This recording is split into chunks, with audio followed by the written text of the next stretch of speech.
Welcome to an hour of Healthmade Radio. Healthmade is a community for natural health seekers where we educate people about common health conditions and share extensive research on the most effective natural health treatments and promote legislation that protects our health freedoms. A core concept belief is in the innate intelligence and healing power of the body, and if properly supported spiritually, emotionally, and nutritionally, it can find its way back to health. Healthmade Radio will bring information from integrative health experts throughout the world. Check us out at healthmade.co. Health is what you make it. I'm Dr. Michael Karlfeldt, and I will be your host. Today's guest is Dane Wigington, the lead researcher for geoengineeringwatch.org. Dane has a background in solar energy. He's a former employee of Bechtel Power Corporation and was a licensed contractor in California and Arizona. He's been engaged in constant climate geoengineering research for the last 15 years. His personal residence was featured in a cover article on the world's largest renewable energy magazine, Home Power. He owns Wildlife Preserve next to Lake Shasta in Northern California. Dane put all his focus, efforts, and energy researching the climate engineering issue when he began to lose very significant amounts of solar uptake due to the ever-increasing solar obscuration caused from jet aircraft spraying in the skies above his mountaintop home. He also noted a significant decline in forest health was occurring and appeared to be accelerating. Extensive testing and research into the geoengineering issue was commenced and was continued since 2002. As a lead researcher for geoengineeringwatch.org, he has investigated all levels of geoengineering from stratospheric aerosol geoengineering to solar radiation management to ionosphere heater facilities like Haarp. Dane has appeared in numerous films and radio interviews in an effort to educate the public on the extremely dire environmental and health dangers we face from the ongoing global climate intervention programs. Dane, it's such an honor to have you on the show today and talk about this extremely important issue. So thank you so much. Greatly appreciate your willingness to address this issue, Michael. There's huge segments of academia that has not been willing to, and that's a problem of immense proportion. Mathematically, statistically speaking, the climate engineering aerosol assault should be considered the most dire and immediate threat we face short of nuclear cataclysm. The ramifications are grave and very extensive, and yet this issue is being systematically screened out from any addressing by media. Well, obviously, this is something that is impacting all life on Earth. I mean, it's one thing if you have one individual that is correcting his diet and I'm feeling better because I'm eating better or take certain supplements, and that impacts that individual. But here we're doing things that is impacting every living organism on Earth.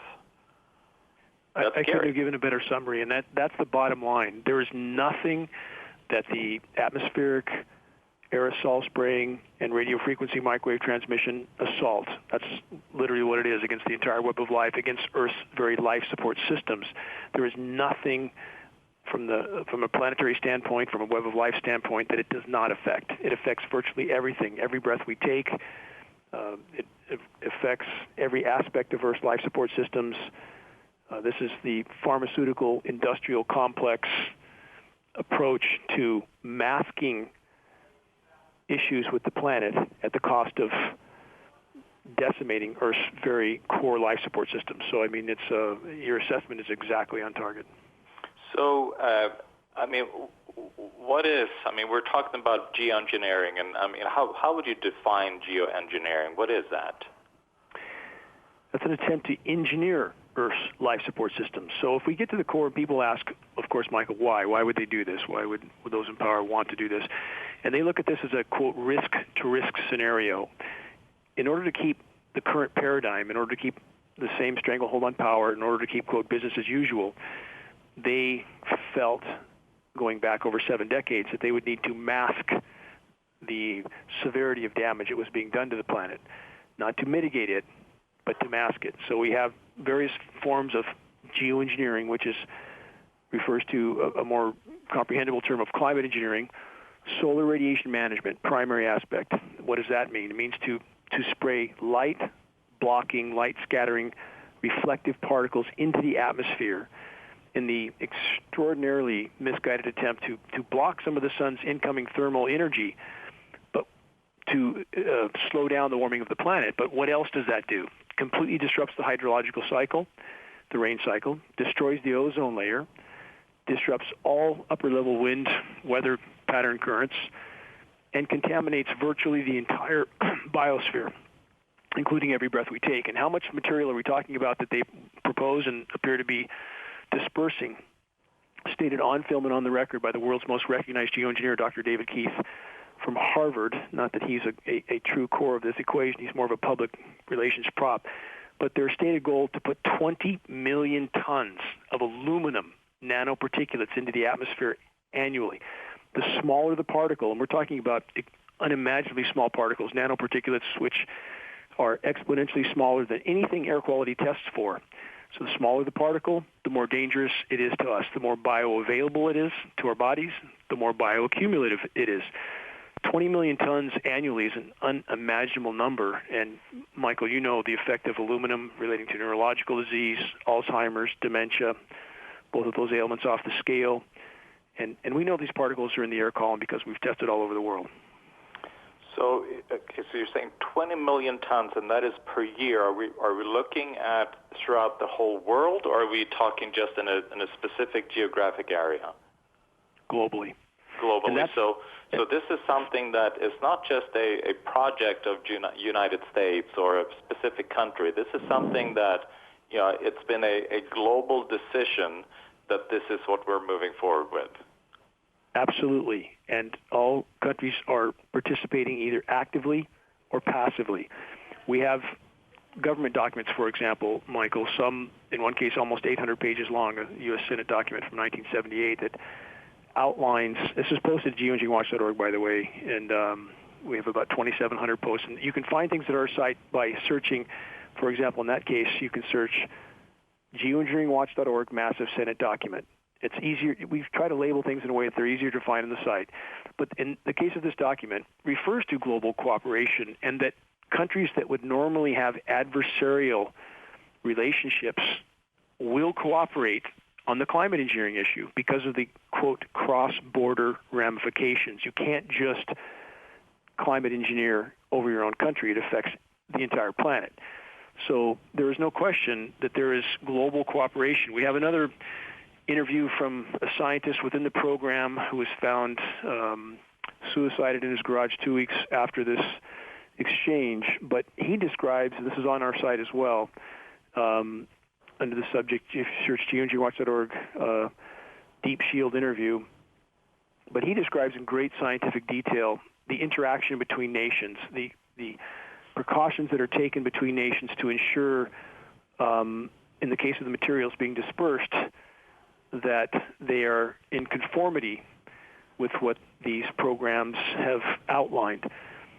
So, again, we have governments for their own reasons wanting to mask from the public the severity and immediacy of damage being done to the planet from industrialized activity, human activity, anthropogenic activity, but also the climate engineering operations themselves. And this is where the paradox comes in. The more they've ramped up these operations, and they're being used also for weather warfare purposes. That's the statement of historical record. In the case of Vietnam, Project Popeye is one example. We have other examples, but for example, after 9/11, Michael, when there was a specific number of countries named as target countries by the U.S., after that event, every one of those countries underwent a once in 1,000-year drought. Now, mathematically, statistically speaking, that's impossible unless there was a form of weather intervention. We have the presidents of those countries, in the case of Iran, on the floor of the UN, stating on the record that NATO operations, climate modification operations, were cutting off the precipitation to their country. So, again, we're not speculating, but the American public has not been told about any of this. So, in order to use weather as a weapon, in order to mask the true severity of human activity to the planet, to keep business as usual until the last possible moment, climate engineering has been used, and the ramifications are, if we continue on the current course, are beyond grave. So who? I mean, we're talking then on a global scale. So who pays for this, and who are the final deciders? I mean, if our government is not really the group that is deciding, because obviously there's something that is taking place at a higher level. Who is it that's kind of guiding all of this taking place? Extremely important question. Who are the they ultimately at the top of this insanity? And all roads, Michael, leads back to the central bankers and those who control the central bankers, those who print the money. So in the case of the U.S. Pentagon, we have data to confirm that they are missing from $21 to $30 trillion since the late 90s. How could they possibly have ever had that much, let alone be missing that much? It's far over and above their budgets that the public has knowledge of. In the case of the dollar as the global reserve currency, of course, because of that status, those who print the dollars have been able to print as much as they want for whatever they want. So the black budgets here are literally limitless. So again, your listeners, I would encourage them to investigate everything I state, including the $21 to $30 trillion that the Pentagon is, quote, missing for these programs. You obviously can do a lot with that money. We're going to take a quick break. You're listening to Healthmade Radio. I'm Dr. Michael Karlfeldt. I'm here with Dane Wigington. He's a lead researcher for geoengineeringwatch.org. We'll be right back. Welcome back to Healthmade Radio. I'm Dr. Michael Karlfeldt. I'm here with Dane Wigington. He's a lead researcher for geoengineeringwatch.org. So we're talking about that this is happening on a global scale, and you were mentioning that this is in addition to supposedly trying to protect us then from the greenhouse or the warming effect, the global warming of the planet. You also mentioned that this is something that is used for military purposes, and you mentioned like where they could control drought in different countries. But you said also there are other military purposes as well, correct? Certainly we have many agendas being carried out. For example, let's go back to the aluminum we discussed earlier. This atmospheric saturation of electrically conductive metallic particles ionizes the atmosphere, makes it more electrically conductive. And that's then utilized for various forms of over-the-horizon communication, various forms of EMP, electromagnetic pulse offense and defense. The atmosphere is literally being used for an experimental physics lab for military industrial purposes. And again, with no consequence to the long-term, or no consideration of the consequences, long-term ramifications. And in the case of our health ramifications, as these programs have ramped up and we've seen a direct correlation between diseases we would expect to see skyrocket from the constant inhalation of these particles, again, to mention Alzheimer's being two, those diseases being the number one cause of mortality now in the UK. We know from science study now that there would be no Alzheimer's in the normal human lifespan of up to 100 years without aluminum being at the core of the equation. No Alzheimer's without aluminum. And many would ask, Michael, and they do ask, why would they, the proverbial they, why would they do this to themselves? And again, we have to look at this as through their eyes, the risk-to-risk scenario. They're not willing to let the public wake up to the self-inflicted suicide the track we are currently on with industrialized, militarized civilization. They're not willing to let go of that power. And so the risk of doing this to mask what's happening, to use weather as a weapon, it's simply a symptom of the addiction to power that we know occurs with all those at the top of such power structure pyramids.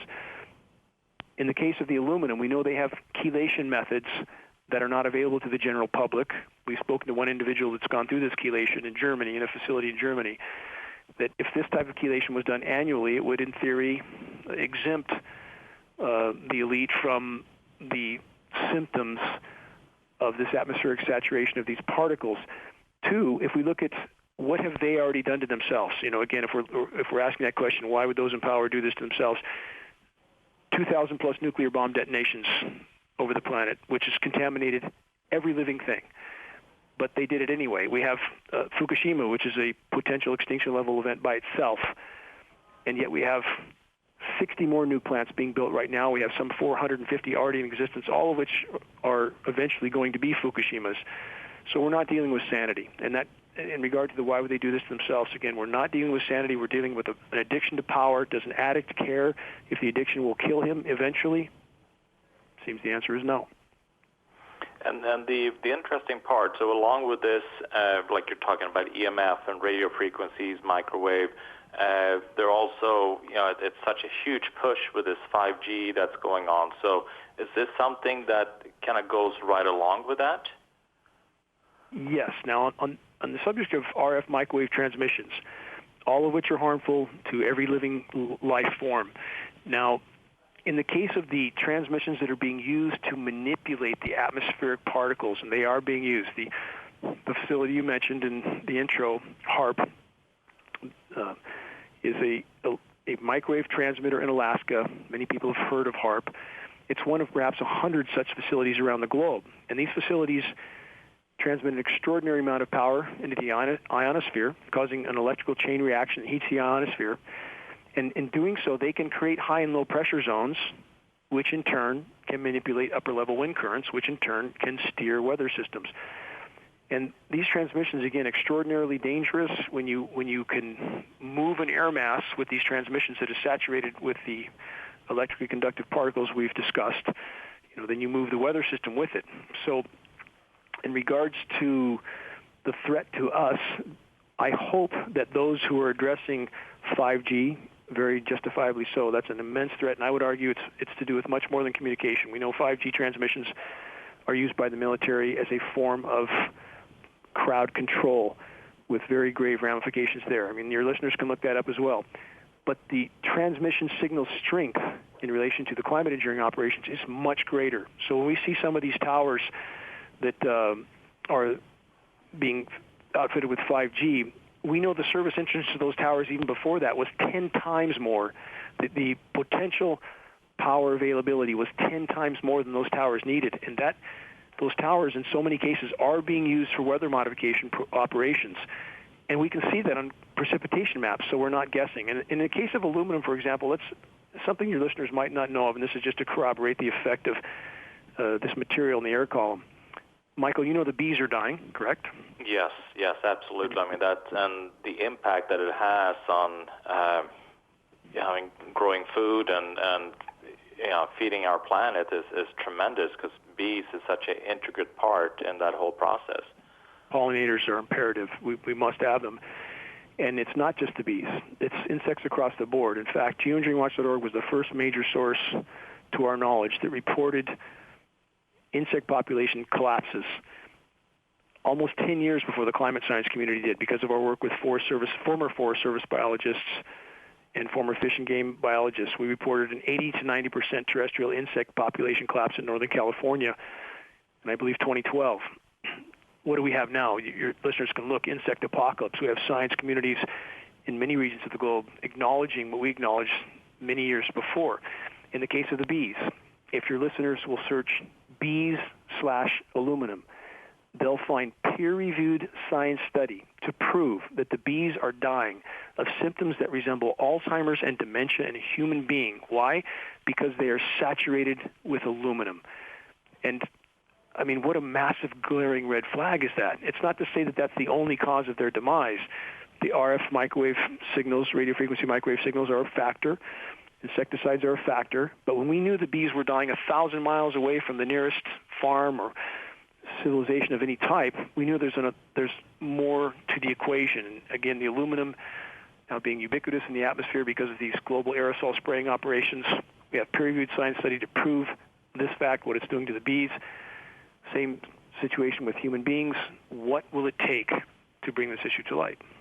And also, I know even things like, we have big organisms in the ocean, like whales. I mean, they're finding aluminum in whales as well, right? You're exactly right. And what do whales breathe? They're obviously breathing the air. And so, yes, what a glaring red flag that is. Whales were found saturated with aluminum. Also, and every human test subject that we have been involved with, hair, blood, and urine, packed with aluminum. And the blood tests are not necessarily revealing for these heavy metals unless they're done correctly, because these metals tend to adhere to cell receptors like a plaque. And unless pre-test chelation is done, and that has to be done very carefully by someone who knows what they're doing, which frees those metals up and allows the test to show what's really in your system. Pre-test chelation is essential.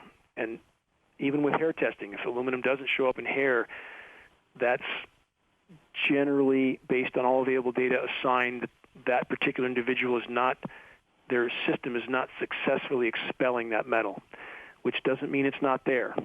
So again, these tests across the board have shown that none of us are exempt to this bioaccumulation.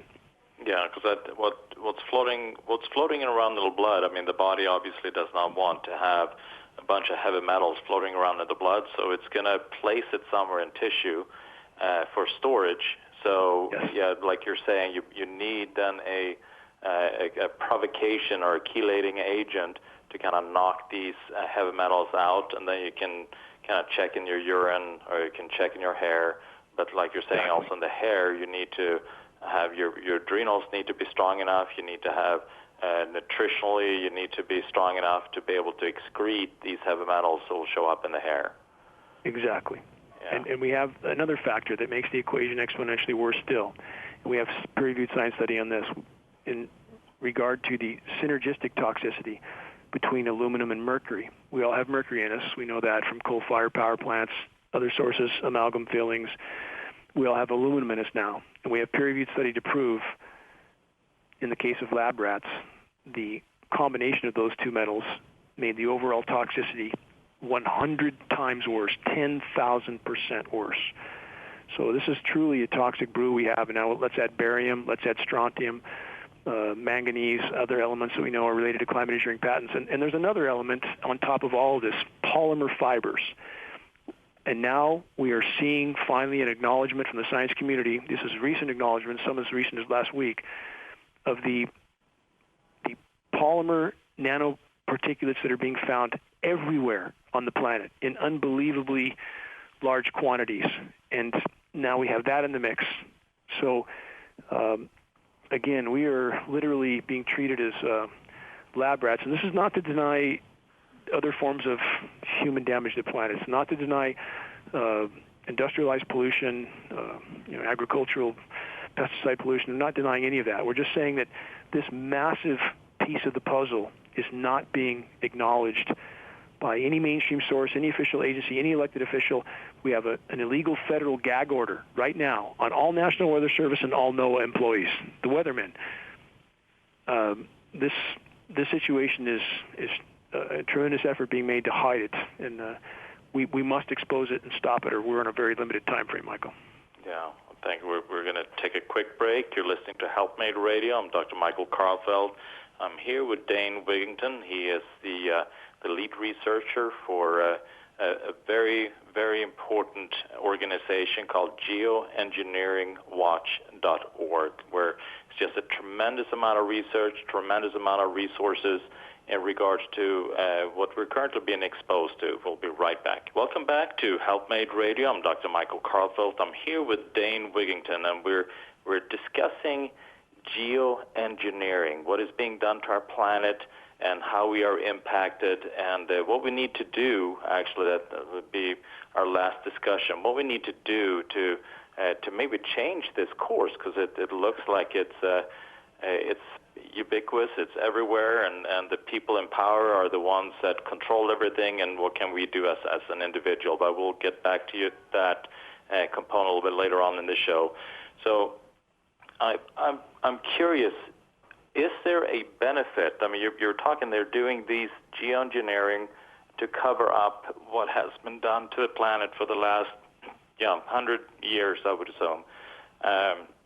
Because on the industrialization has then impacted the planet and impacted the the warming effect, and there's a certain danger to that. So is there, what they're doing, does it have a benefit in any way? No. There is no benevolence in these operations.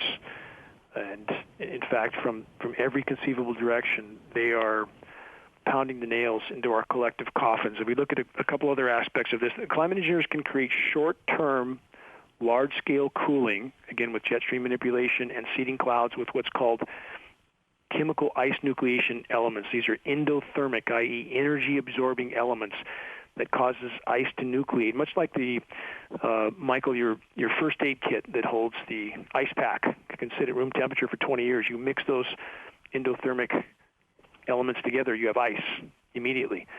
And these types of chemicals are being used in cloud moisture. It creates a cold, dense layer of air that descends to the surface, creates the kind of headlines they want in certain regions, record cold temperatures. We have these massive weather whiplash events. I'm sure you've seen the temperature whiplash events where, literally in some cases like Denver earlier this year, went from 85 degrees, all-time record high for the day, this is in winter, to 12 degrees, snow and 12 degrees in 14 hours. How does it go from 85 degrees to 12 degrees in 14 hours? And climate engineering is how. So they can create these extreme weather whiplash, temperature whiplash, winter weather events. We have an engineering winter section on the homepage of geoengineeringwatch.org for more details on that. So, they can create these extremes, but in doing so, again, every climate engineering operation that's carried out worsens the overall warming of the planet and further unravels what's left of the planet's life support systems. And if we look at one more major key aspect, which is a potential extinction level factor by itself, destruction of the ozone layer, putting particles in the atmosphere has a very decimating effect on ozone levels. The same is true even with a volcano. So it's not something that can't happen naturally, but when you do it intentionally, the destruction of the ozone layer is far more grave than we are being told. We are receiving UVC on the surface now. This is the final spectrum of UV radiation before X-ray. I think that should make clear how lethal this is. We're told UVC stops 100,000 feet up in the atmosphere. It's absolutely not true. geoengineeringwatch.org has worked directly with a former NASA contract engineer with equipment that we supplied to him, and he, at the current rate of ozone destruction, he estimates if we stay in the current path, total ozone layer collapse by 2026, game over. If that was the only issue we faced, that's an extinction level event by itself. And we face what can only be described as converging catastrophes. And again, not blaming it all on climate engineering, but mathematically, statistically speaking, the single most destructive human activity on the planet today, the single most toxic overall from a planetary standpoint, is climate engineering. And even relating that to nuclear plant meltdowns, with climate engineering destroying the Earth's protective atmosphere, now we're very susceptible to an ELE, a CME, coronal mass ejection, i.e. solar flare, which can shut down grids, which then shuts down the power to nuclear plants. They can't cool themselves. Now we have Fukushima times 100 or 200. So even that road can be traced back to climate engineering. So that's why we're focused on this issue, Michael. It's simply the biggest hole in the bottom of the boat. The boat sinks, we all go down. Yeah, so, we've been talking about the negative impact of, obviously, the particulates in themselves, like aluminum, you're mentioning, and combining it then with mercury, like you're saying, 10,000-fold. I know if you have, just a small amount of aluminum by itself, it's not dangerous. Maybe you kill one rat out of 100, and a small amount of mercury, you kill 1 out of 100 rats, and you combine both of them, and then for that small amount, both mercury and aluminum, then you kill them all. So that's exactly the equation we have. That is exactly, you're exactly on target. That's exactly what the study went over. Yep. So we see just that in combination, and we're seeing then things like autism increasing. We're seeing more issues with emotional, mental health, anxiety, depression, more suicide rates, and all these kind of things that is impacting our neurological condition, neurological system, and also see confusion, immune system, more autoimmune, and so forth. So these in themselves, like you're mentioning, they are very it's very disturbing, and to see these patterns and how they are escalating exponentially. Like autism. I was talking to leading researchers in that area, and they're saying by 2030 we may be looking at 1 out of 2 dealing with autism. So the financial burden of that will be tremendous. But then, you're talking about something even worse than that. We're looking at the complete extinction almost of all life, all planet. With the depletion just of the ozone layer that's been there protecting us all these, for thousands, millions of years. And we're able to get rid of that within 70.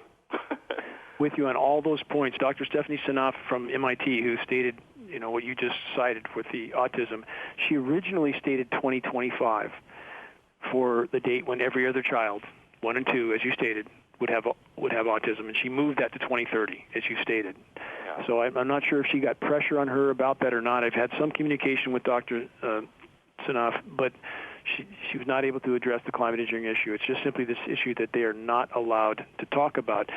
And if we look at the other components that are happening, the planet's own, certainly the planet we can compare to a living organism, and it is reacting to what's being done to it. Methane release is a factor that the climate engineering, again, to create short-term, temporary, highly toxic cooldowns is worsening the overall warming, the UV issue. That's a thermal radiation that tends to penetrate very deeply into seawater, into terrestrial regions. So the intense UV is slaughtering Earth's plankton. I know you know the importance of plankton. It's the single largest oxygen producer on the planet. Global plankton population is down about 60% right now. The UV is killing the forest. It's killing the insects. And on the methane, there's enough stored methane on the planet in formerly frozen deposits, seabed deposits, and tundra deposits to turn this planet into Venus about 100 times over. And that methane is now expelling. And we are likely facing what is scientifically termed an abrupt climate collapse. It's already in process.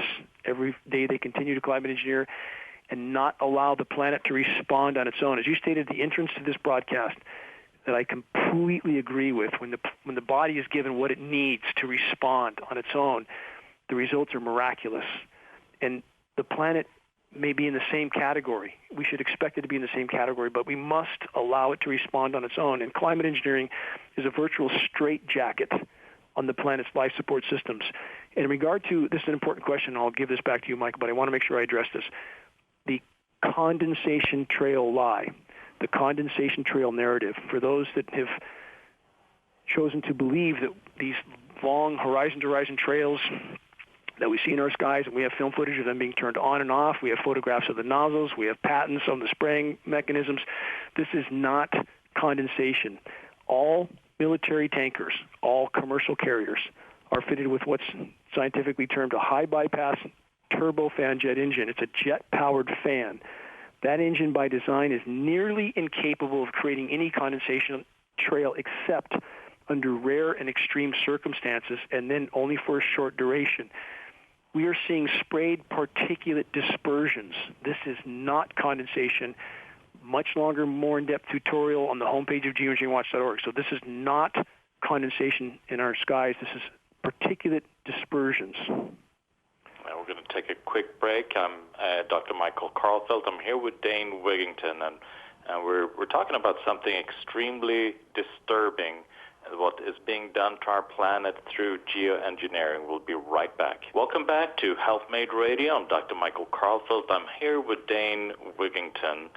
He's the lead researcher for geoengineeringwatch.org, and we're discussing what is currently being done to our planet without our knowledge, and also without allowing us to have a say about it. So I'm really, you talked about these condensation trails, because I remember as a kid growing up, I didn't see all these different trails everywhere. I mean, and there were planes flying. I didn't see these trails, and now they're everywhere. I mean, you go up in the sky, you look up in the sky, and you see these patterns just crisscrossing all over the place. So, I mean, they can't be condensation, trails, because then they would have been there all along, right?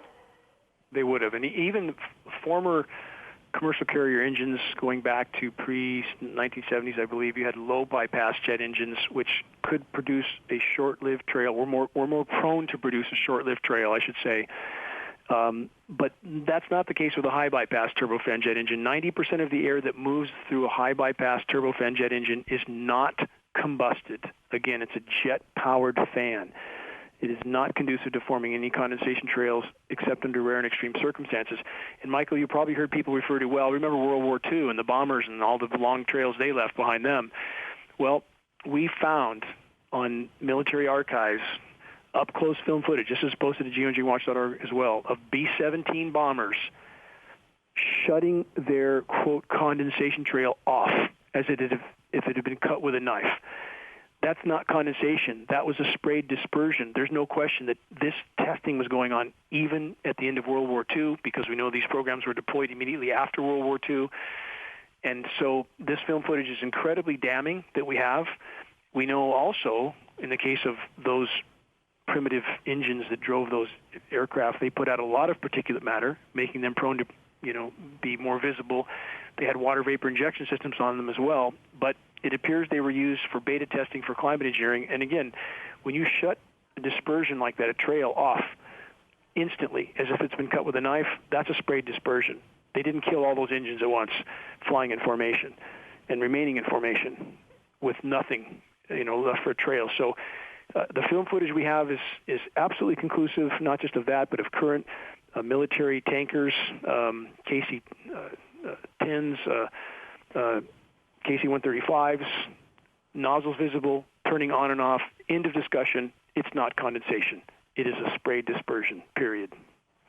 And so we talked about what is in these trails. I mean, you mentioned aluminum as a big factor, and then you mentioned some other heavy metals. So what is it when we look up at the sky? What can we expect being rained down on us? Aluminum, barium, strontium. This is more or less in order of quantity. Manganese, lead, copper, polymer fibers. All of these are used for various applications of climate engineering. All of them obviously highly toxic. They're building up in the environment extraordinarily rapidly. In fact, how much material is falling on us? Let's look at soil pH values in Northern California. And I work with former Forest Service biologists here. I work with USDA scientists that are currently still employed, fish and game scientists. We've done soil testing here. We have the USDA baselines. So we have the historical baselines for pH values. We've seen a pH change in the soils here in Northern California of 10 to 12 times toward alkaline from the heavy metal loading in the rain. We've gone from 5.4, for example, these are normally acidic soils, to 6.6, sometimes 6.8.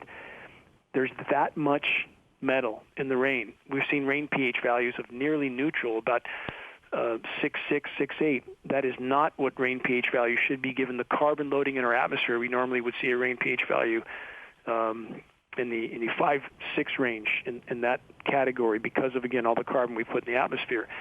Now, what happens to soils if with the soil loading that's going on and all the carbon we put in the atmosphere, once that is allowed to rain out, what happens then?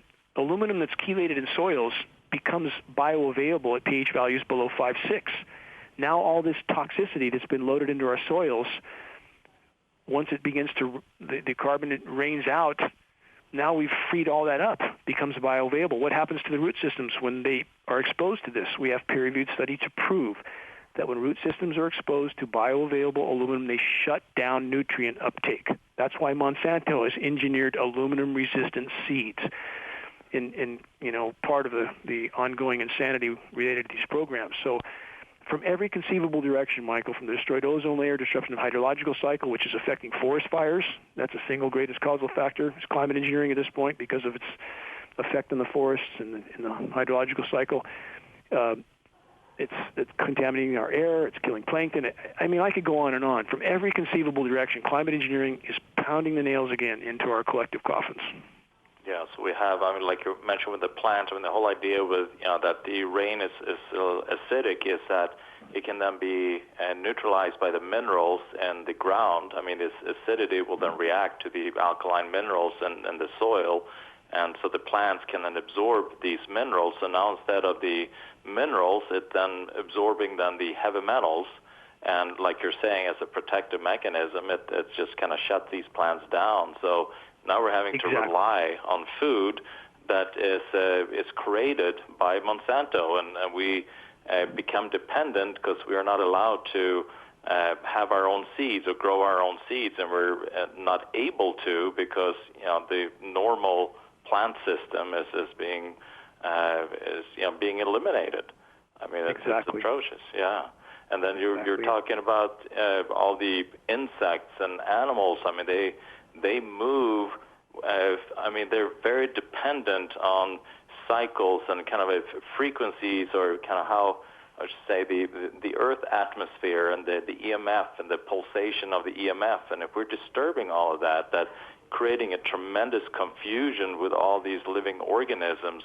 In addition to just that they get polluted with the heavy metals in their nervous system, so we're going to create a confusion with all the animal planets, insects, and obviously ourselves. Exactly correct. And to the, literally across the whole spectrum, the whole web of life, and the microbiome that exists in the soils, and all of that now being completely decimated, all of which is necessary for a functioning forest. And the forests don't smell like forest any longer. Why is that? Because the stomata, the respiratory ports that allow trees to respirate, to absorb carbon, to exhale oxygen, that's not happening. Forests are becoming a carbon source now instead of a carbon sink. Again, the forests do not smell like forests in most cases now because the trees have shut their stomata. They're not breathing, they're not feeding, they're not growing, they're dying. And so we've seen a global tree die-off of over 3.5 trillion trees. We've lost almost 60% of Earth's trees since the dawn of industrialized civilization. Wildlife die-off right now, statistically, mathematically speaking, at the current rate of die-off, and this is before Australia happened and the decimation there, we face 0 hour for functionally extinction of wildlife. Doesn't mean nothing's left, but it means they're functionally extinct. Just over halfway through this decade, 2026 is when that mathematical calculation comes out. So again, it doesn't mean nothing's left, but it means that across the board we're facing functional extinction, and we're losing 200 to 300 species of plant, animal, and insect a day to extinction right now. 200 to 300. That's 15,000 times the background rate. That's just atrocious. So how? We've been talking about everything that's going on, and obviously we need to do something. What can an individual do? Because it seems like it's so above our ability to even impact. What can we do? These programs can only be stopped from the inside out. Those in power could not carry out this insanity without the active or passive cooperation of huge segments of society, all of whom are just, quote, doing their job. Our military brothers and sisters, defense contractors like Lockheed, Raytheon, all of whom hold geoengineering patents and are neck deep in these programs. If we can get this issue to the light of day so that populations all over the globe know that they have been exposed to a grand and lethal experiment without their knowledge or their consent, I would argue we could cause a shockwave around the world with an issue that people would know that their lives literally and immediately depend on. The families of those involved with these operations would know what their family members involved with, that we could, if we bring this to light, possibly stop these programs again from the inside out by forcing a stand down of all those involved. And that's the only way forward, reaching a critical mass of awareness. We can't wage this war without an army of the awakened. We must reach a critical mass of awareness. How do we do that? Again, sharing credible data from a credible source. And geoengineeringwatch.org is non-political. Our only goal is to expose and halt the single greatest and most immediate threat we collectively face, short of nuclear cataclysm. We make printed materials available on our site, geoengineeringwatch.org, for our approximate cost of producing and shipping. Our only goal, to get them in circulation. And Michael, you know, a picture is worth 1,000 words. That our 20-page booklets, which I'll send you a package of when we are through with this broadcast, so you can have some of those materials too. It's on us. But there's photographs of the gag order on National Weather Service and no employees. There's NASA satellite images that show absolutely conclusively weather modification shocking images. Those are very effective at waking those around you. So you wake those around you, you ask them to do the same. You know how those equations go mathematical. If we all do this, we could reach a critical mass of awareness in very short order. If we can do that, we have a chance to stop these programs from the inside out. Thank you so much, Dane. I'm so grateful for everything that you're doing to bring this to light. I mean, the relentless effort that you're putting out. I really appreciate that, and the amount of knowledge that you're bringing out. So thank you so much for coming on to the show today. The gratitude's mine, and without individuals like yourself that are credible and have followings of very concerned and conscientious individuals, without people like you to give our research a voice, you know, we would have no voice. So the same gratitude to you, Michael. Thank you so much. That is it for today. You're listening to Healthmade Radio. Remember, check us out at healthmade.co. Health is what you make it.